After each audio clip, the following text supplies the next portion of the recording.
people were getting shot, and it was a place where they permanently replaced the workforce, and UAW wasn't too happy about that. And Southeast Michigan, arguably the toughest labor area in the world.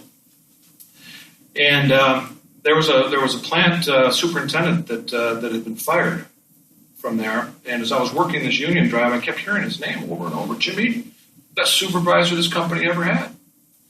But they fired him.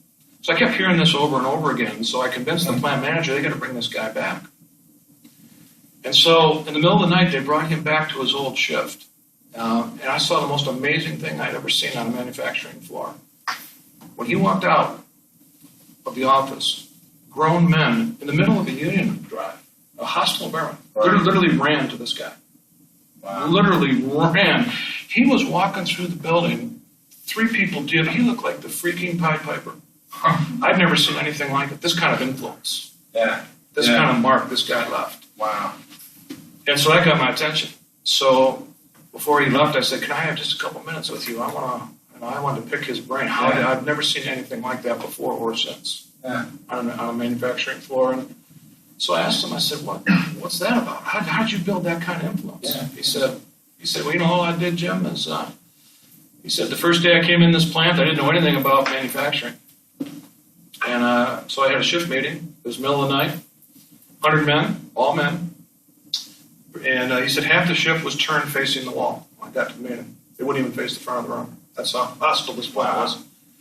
He said, "So I told him, I don't know much about what you guys do here, but I'm expecting you to teach me. You guys are the experts, and I'm expecting you to help me to learn this process." And he said, "Over the next 100 days, I'm going to come to each one of your work areas, and I'm going to be asking you a couple questions. I'm going to ask you what I can do to make your job better, make your job easier. If there's anything within my power that I can do to help you in what you do, that's what I'm here to do." And he said, "I did that for the first 100 nights."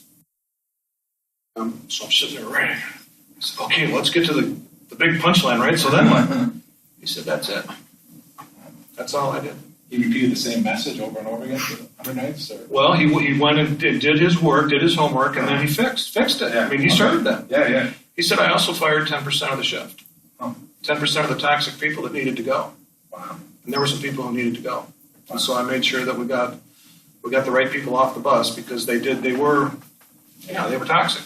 They were affecting the shift, and I had to do that. And he said, so I just met the needs of the plant, and I guess I built some influence in the process. Wow. And that got me thinking. Back to your question, how did I get in this area? Boy, that's a different kind of fruit than I've been seeing in other places. And so serve your people. Wow. It's an incredible story. I can't imagine. How long were you there in that organization for a while? Did you see how long it went on? Did he play a role in sort of turning around the broader organization? No, they actually fired him. Remember I said he had been fired. The people on the planet said, they fired the only good one they ever had. Because power people are generally threatened by authority people, influence type people. And so the plant manager didn't understand how he could be getting such results if he wasn't beating them or kicking them or, And so they actually terminated him. Wow. And he was down the road in a new career a couple of years later. Wow. But I kept hearing the name. I gotcha. Jim Eaton, so that's why we brought him back. I wonder how, if it was a competitor that ended up benefiting from him. Happens often enough. Yes. So how do you define servant leadership after all these years of working, 30 some years? Yeah, it's really a misunderstood term, servant leader. People hear servant and they get all whacked out on what that word means to serve people. In fact, Jim Collins, best-selling business book ever, Good to Great. Mm-hmm. On page 30 in that book, he says, we debated calling these great leaders servant leaders. He said, but in the end, we chose level 5 leaders because if we call them servants, people are going to get the wrong idea. And I think that's true. People hear servant, it just conjures up a lot of things in a lot of people's heads. But for me, servant leadership, I break it up into the two words. So leadership's first. There's leadership in the macro, leadership in the micro. In the macro, everyone's a leader. Why? Because everybody influences people. Kelleher, you mentioned Herb Kelleher, who built Southwest Airlines on servant leadership. Kelleher used to say, my most important leaders are my flight attendants. And that used to drive the analysts in New York crazy. They'd say, flight attendant, that's about as low in a food chain as you can get. And Kelleher would say, not at my airline. They're influencing thousands of my customers every day. People I'm never going to talk to. So who's the leader here? That's an ancient 20th century question. The great organizations now are trying to create a group of all leaders where everybody's influencing people for good. We just have different responsibilities. And the job market pays those responsibilities differently. So leadership in the macro is influence. The mark you're leaving. We all leave a mark. You leave a mark on your family. The only question is, are we going to be glad you were there? Is Hope College going to be a better place because you were here? Do people raise their game as a result of being around you? That's your mark. We all leave a mark. Is your church going to be a better place because you worship there? So you don't have to be the boss to be the leader. We all leave a mark. So leadership in the macro is about influence. But in the micro, the leadership is trusted to our care. So being a parent, being a coach, being a teacher, being a boss. Then the servant thing comes in. Leadership then is, how do we inspire and influence people to action and excellence?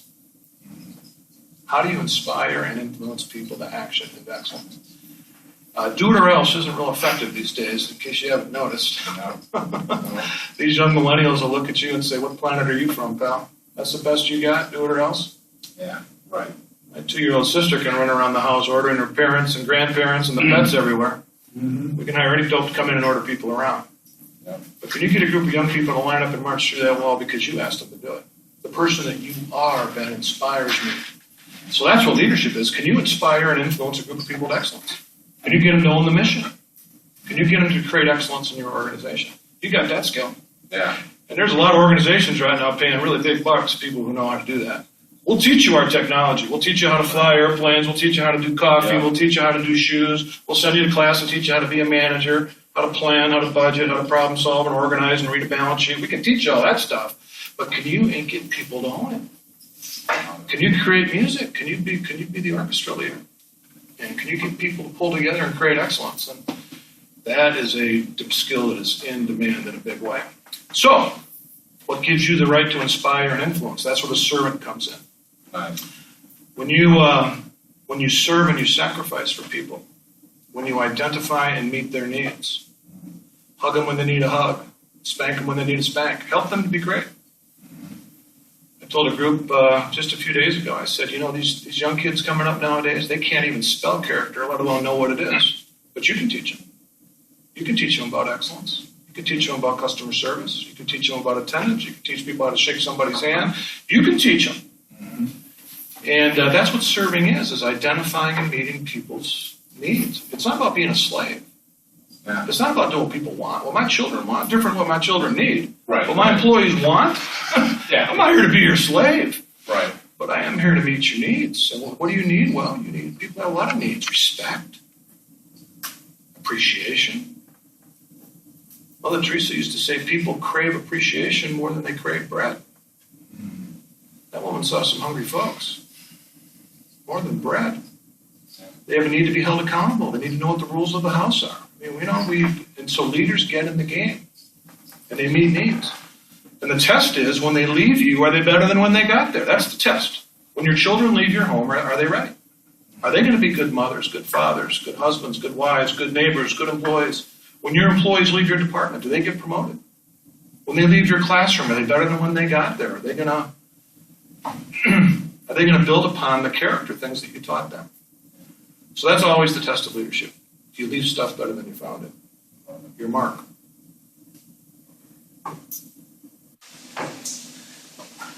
And yet, in those organizations, some of them you've seen, you've been addressing some of these challenging symptoms. You talk about some of the hardest work environments that you've worked in.